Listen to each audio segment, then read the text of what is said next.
Hello, friends. One of the things that I've noticed about our faith is that we often hear friendly sayings, and we rely on scriptures to strengthen us and support us. We hear things like Jesus saying, "I have come to offer life and life to the fullest," right? He offers that abundant life. We find peace when we hear scriptures like, "Peace, be still," and "Be still and know that I am God." Those kinds of scriptures give us comfort, and they help us to strengthen our faith during times of struggle. But those are not always the scriptures that we hear. Every now and then, Jesus has some tough sayings that we really need to wrestle with and try to understand. Sayings that might not be so easy for us, and they certainly weren't easy for the people of Jesus' day. So for the next few weeks, we're going to talk a little bit about these hard sayings from Jesus.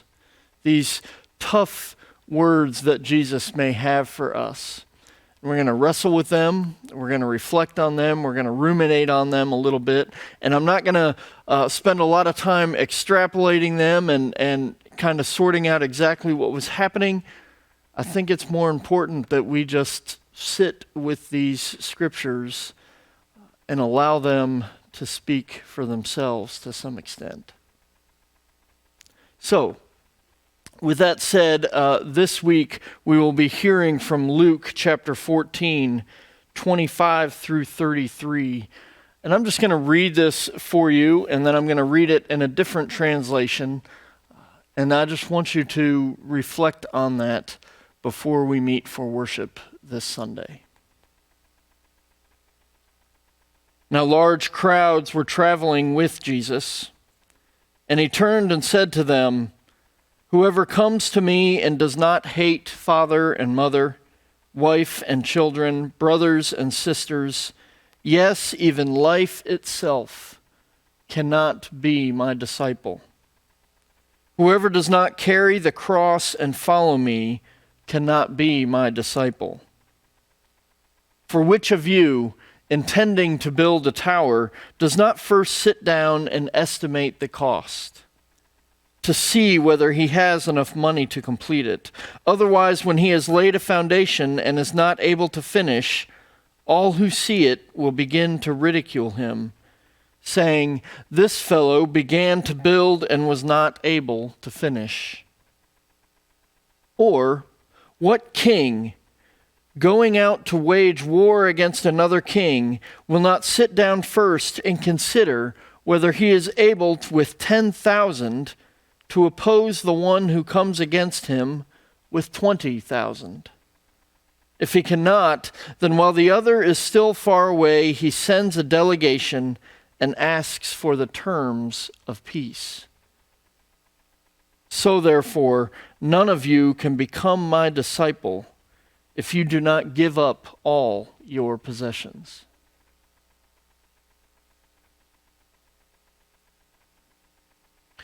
That was from the New Revised Standard Version, and this is from the Message. Again, the same scripture. One day, when large groups of people were walking along with Jesus, he turned and told them, "Anyone who comes to me but refuses to let go of father, mother, spouse, children, brothers, sisters, yes, even one's own self, can't be my disciple. Anyone who won't shoulder his own cross and follow behind me can't be my disciple. Is there anyone here who, when planning to build a new house, doesn't first sit down and figure the cost so you'll know if you can complete it?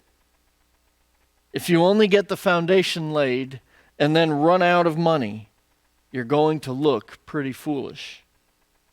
Everyone passing will poke fun at you. He started something he couldn't finish.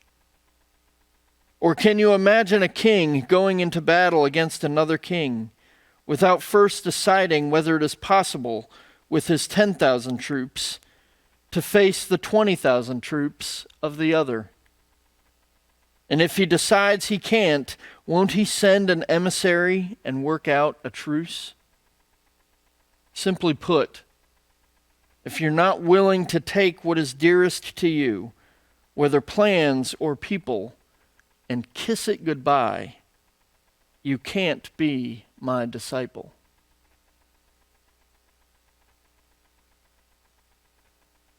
Those are some difficult words that we might hear from Jesus. Come join us for worship as we sort out and sit with those words and sort out what they mean for us today. Our contemporary worship begins at 10 a.m. Our traditional worship begins at 11:15 in our sanctuary, and our Khmer language service begins at 1:30. I hope you'll come and join us. God's peace be with you.